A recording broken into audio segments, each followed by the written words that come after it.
Welcome to Hungry Dads, your guided tour through the delicate and often overwhelming balancing act between food indulgences and social acceptance. And now, as always, here are your hosts, Rod Budget and Hugh Gallen. Hello and welcome to episode 32 of Hungry Dads. I'm Rod Budget. I'm Hugh Gallen. And I'm Johnny Prime.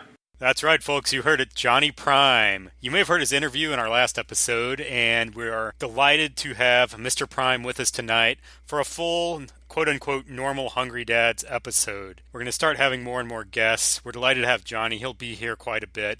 He's got his own website, JohnnyPrimeSteaks.com. Great stuff up there, as you've heard during his interview. So tonight, we're going to start off with more of our quick hits feature, which you probably heard at the end of episode 30 and again with the Johnny Prime interview. These are just quick, pick one or the other, take a stance, and then we'll hash it out and debate pretty much anything in the world of food. So Hugh and Johnny, if you're ready, let's jump in and I will start with my first topic. Dining alone. Dignified respite from the hustle and bustle of daily life or a socially awkward and uncomfortable situation. Dignified respite. Dignified. I'm going to say dignified, but I mean, if I'm being completely honest, I still feel a little bit awkward, especially at a nicer place. If I'm sitting there dining alone, I'll make sure I have my phone just for the sake of having something to do.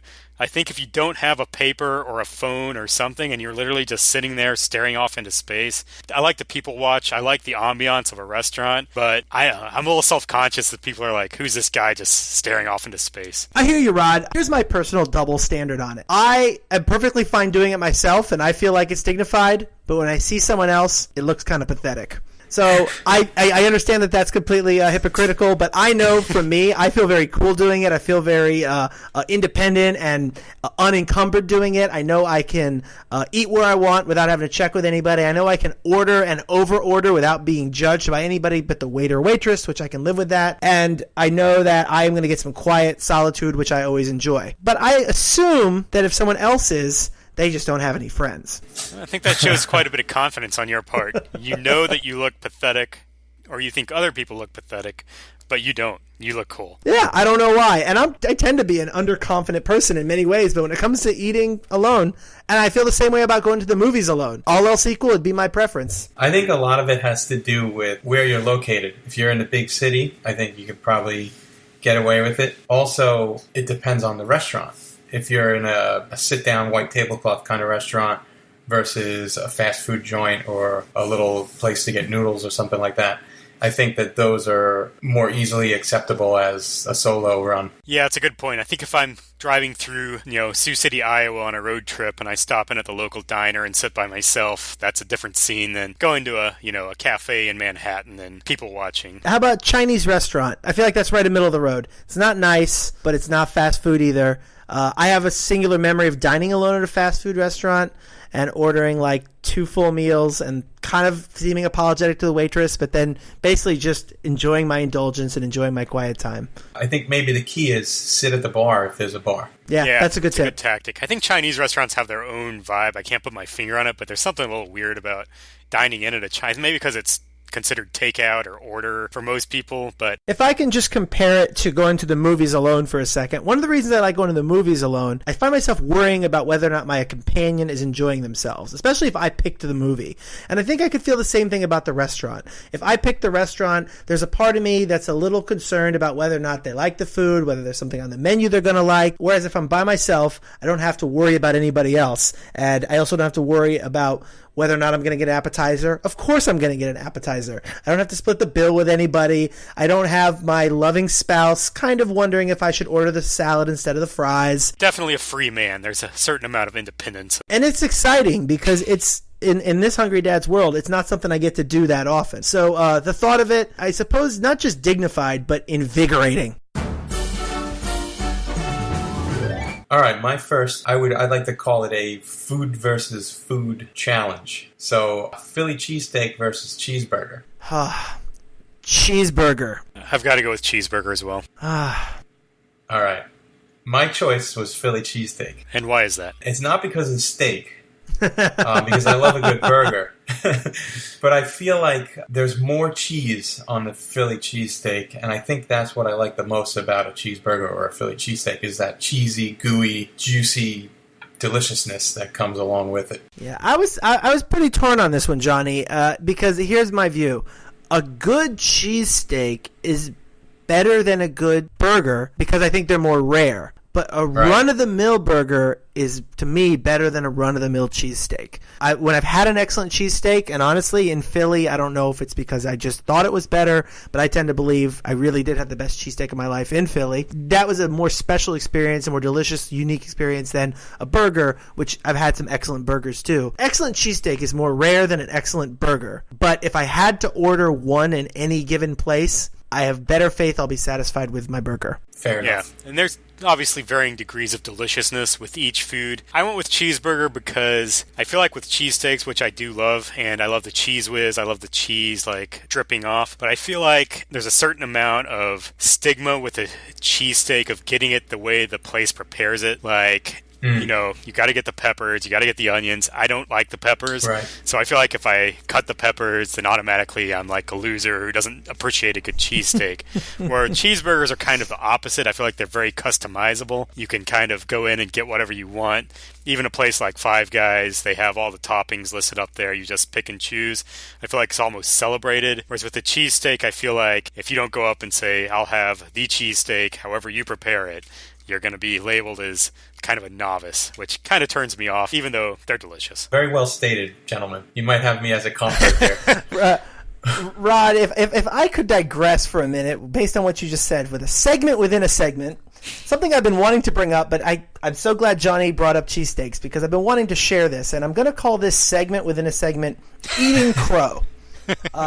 The reason I am going to eat crow here is because the very first time I went to Philadelphia, it was with my friend who's an East Coast guy, very excited to bring us to Philly, very excited to get us a cheesesteak. We showed up at Geno's, and my friend ordered a cheesesteak, my next friend ordered a cheesesteak, and I ordered cheesesteak with provolone, no onions. And my friend went nuts. Started lecturing me about essentially how I was blowing it. I was disrespecting. You order a cheesesteak, you order a cheesesteak. And I got defensive, and I said, hey, it's my cheesesteak, and I can order it how I want to order it. Since then, I have ordered a legit cheesesteak, which is cheese whiz with the onions on it. And I do feel like it was more delicious, it was more faithful, and that first cheesesteak experience, I'm admitting now to my friend, in hindsight, I think I did blow it. I may have gotten a tasty sandwich, but I didn't get the thing that you go to Philly for. So, you know, yeah, like you said, Rod, you want it to be customizable, and you get looked down on if you don't get it their way. But that's the point, is their way is the way that makes it special, that makes it nostalgic. Yeah, it's tantamount to going to a microbrewery and asking what beer tastes like Budweiser. Next up, New York City soda ban. Forward thinking or nanny state? All right. This is a close one, but just to keep it interesting, I'm saying forward thinking. Nanny state all the way. I'm going to say forward thinking myself. It's annoying. I'll admit it's absolutely a nanny-ish thing to do. Kills me to relate soda to smoking.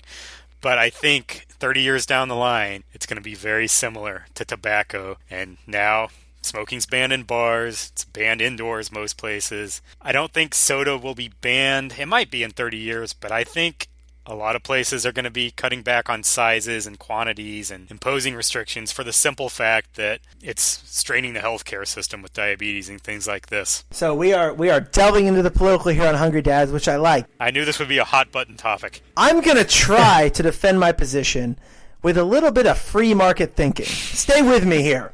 All right. New York City is a unique place to live. There's a high demand to live there. There is an existing high level of social welfare programs. If you want to live in New York City, there are just certain things you're going to have to accept. You don't have to live there, but if you want to, there are some special things, and I do think these things are unique to New York, given the vastness of their social welfare programs. And so, if I am going to live in a system where essentially the system is paying for the health care, then I do want other people to be forced to live in a healthy way. So it's part and parcel. If you're going to be for socialized healthcare and such, then I'm also for socialized rule making to try to keep people healthy. I think that some of these analogies hold up and some don't. For example, cigarette analogy. Let's say you're right on top of people and you're smoking and the smoke is disgusting and you don't want it anywhere near you. That's fine. I get that. But with soda, you're not really blowing smoke in the air, or the worst you get is a little spray from a shaken up bottle. So I don't think it works on that level, but I think it does work on the whole idea that you want to let people know that there's a danger involved. So you slap a label on it the same way that the Surgeon General has a label on the cigarettes. I'm all for that. That's fine. All it does is take up some obnoxious label and marketing space on the soda bottle.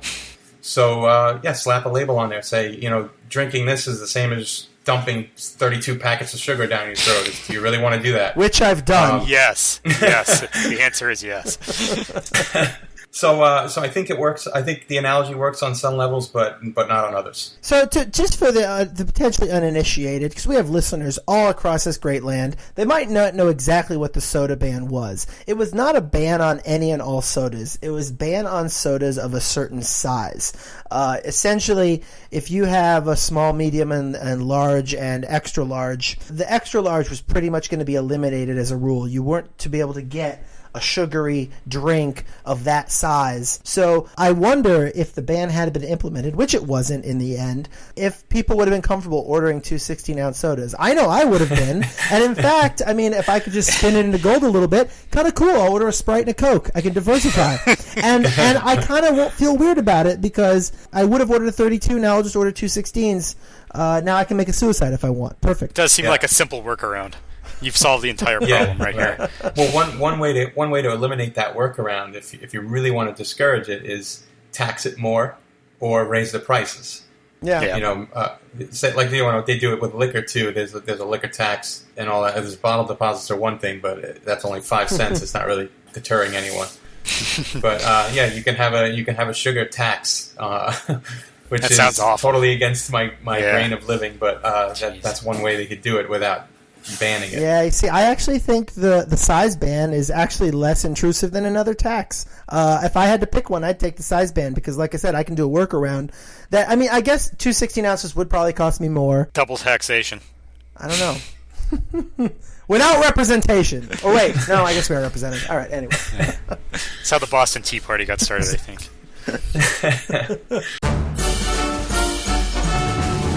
My next food versus food challenge for you guys is the last potato food that you can have on Earth. You can have your favorite fast food French fries, guaranteed hot and fresh, just the way you like them, or your favorite bag of chips, guaranteed crisp and fresh, never stale. I got to pick one or the other for the rest of my life? Yeah. Chips. Done. Easy. Wow. I'm going French fries. Accessibility. Go ahead, Johnny. What's your choice? Mine is French fries. They get a nice spot in me. I'm sad saying goodbye to French fries, but I would get downright depressed saying goodbye to potato chips. Potato chips are right there. They're a key component to my covert eating, to my walking and eating. I've mastered the art of drinking chips on the go. Yeah.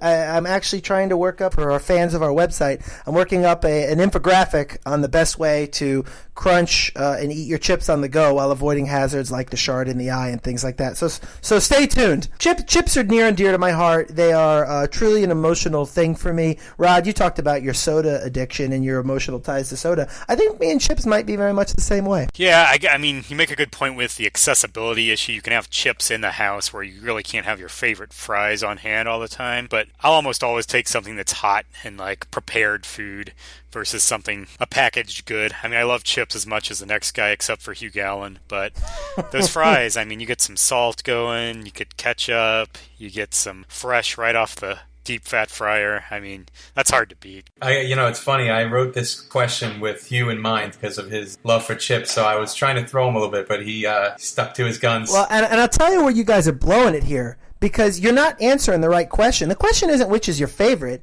It's which are you going to do away with for the rest of your life, which is a different question. Say goodbye to fries. Say hello to tater tots. Done. Potato chips. Say goodbye to potato chips. What are you saying hello to? Wow. Crackers? Yeah. Crackers schmackers. You just blew my mind there. I like that's to a see this perfect kind answer. of passion about potato chips. I thought you had me round up with this with your Philly cheesesteak, but when you start talking potato chips, I am. I'm getting a little animated here. All right, so my third food versus food challenge: crunchy cheese doodles that look like orange pieces of poop, or puffy cheese curls that are light and airy. Is this Cheetos versus Cheese Puffs? Yes. Cheetos and cheese doodles, I believe. Cheeto versus Cheese Doodles is essentially the thing. Okay. Huh. Ooh, all right. It's a quick answer. Cheeto style turd shaped ones. Same with me. I like the poops. Cheeto turds.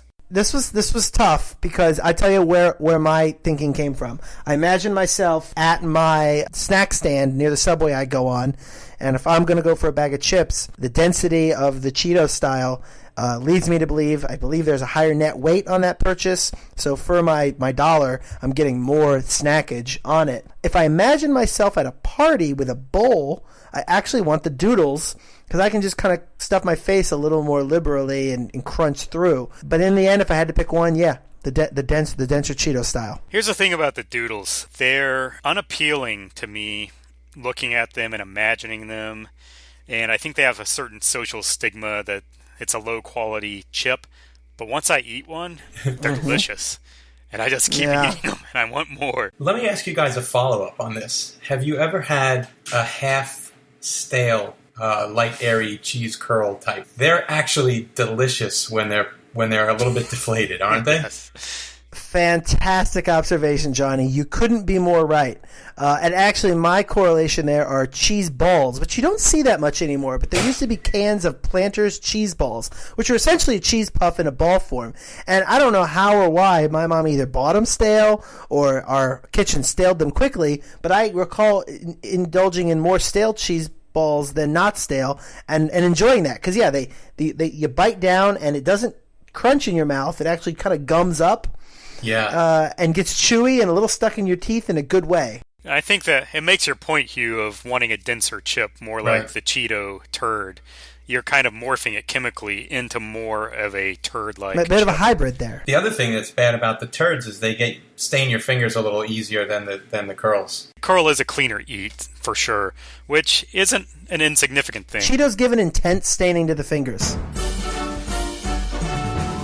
My final quick hit for the night, this is a kind of a meta one, this is a big one. Hungry Dad's Podcast, Whimsical Comedy, or Important Food Advice? Ooh. Important food advice. I agree. Important food advice. Yeah, I'm going to make it unanimous, unfortunately. I wanted a little more debate here, but I'm going to be self-serving and say we are doing an important service in a comedic format. We tackle a lot of weird topics, perhaps, or seemingly trivial to the uninitiated, but I think, when you're starting to debate these cheese puffs versus Cheetos, people are interested in this stuff, and I think it's important. Absolutely. I remember when we started this, Rod, you asked, about doing a podcast, and we came up with this idea. And I remember saying to you, I'm not sure I can be funny every second of the show, but I think I can be interesting. And we've proven that we cannot do that. So. I've proven we can't do either, but we still keep recording. I certainly wouldn't have been able to binge through all of your shows in like 2 or 3 days if it wasn't interesting and awesome and funny at the same time. So We appreciate that, Johnny Prime. That's why you're here. That's why Exactly. we're here. all right, so one thing I'd like to talk with you guys about is the idea of a salad. A lot of times over the dinner table, especially around the holidays, I'm with all my cousins, my family, and we inevitably start arguing about food very loudly. And one of the things that always comes up for some reason is whether something is a salad or not.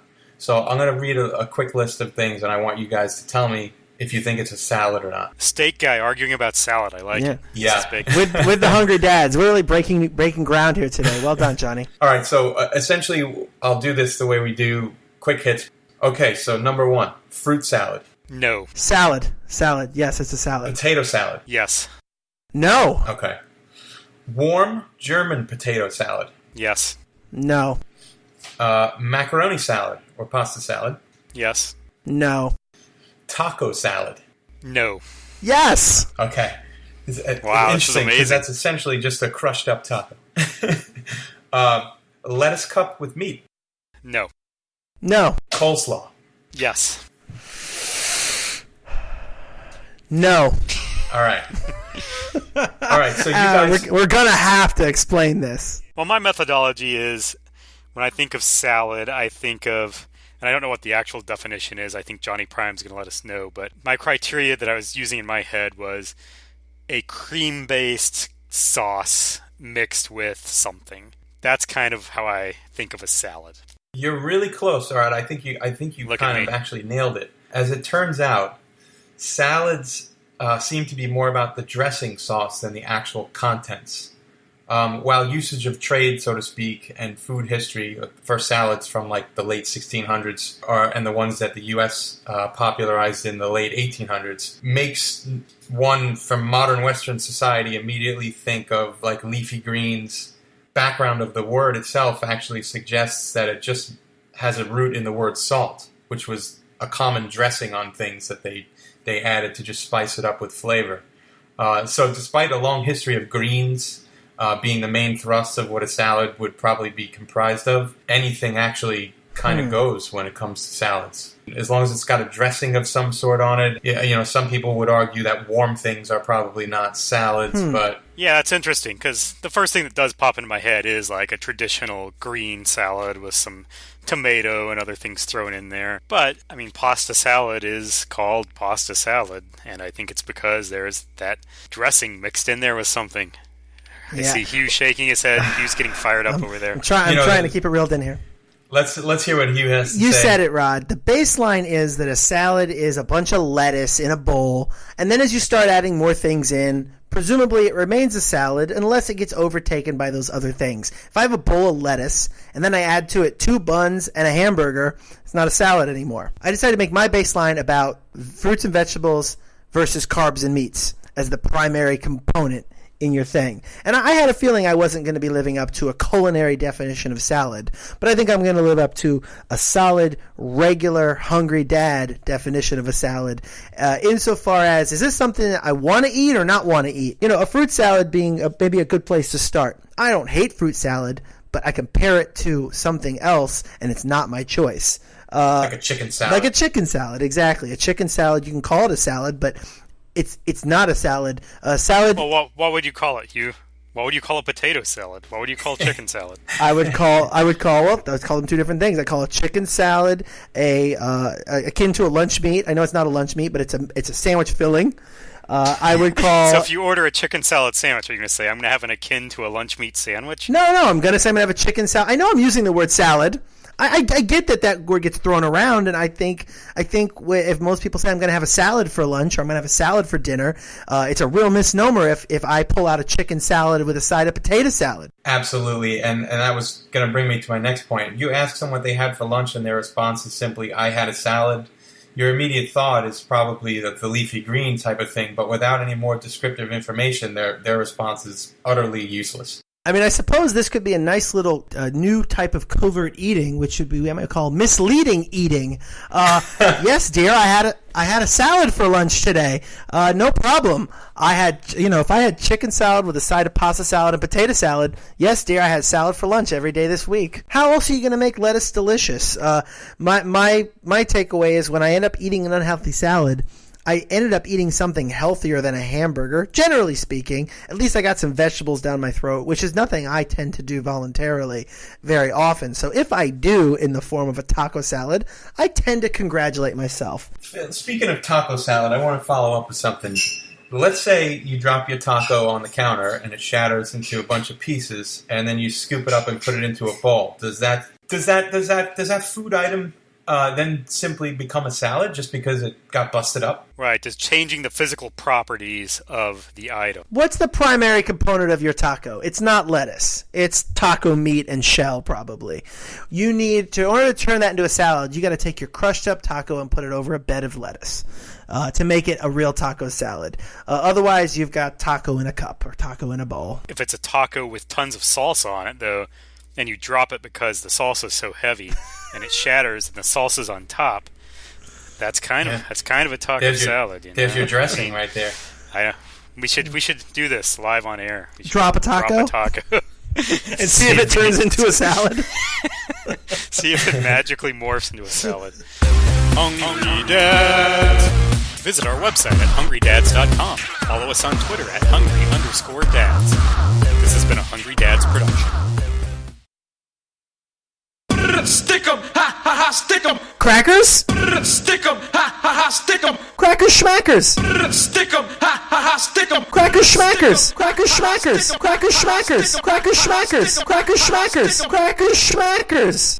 You just blew my mind there.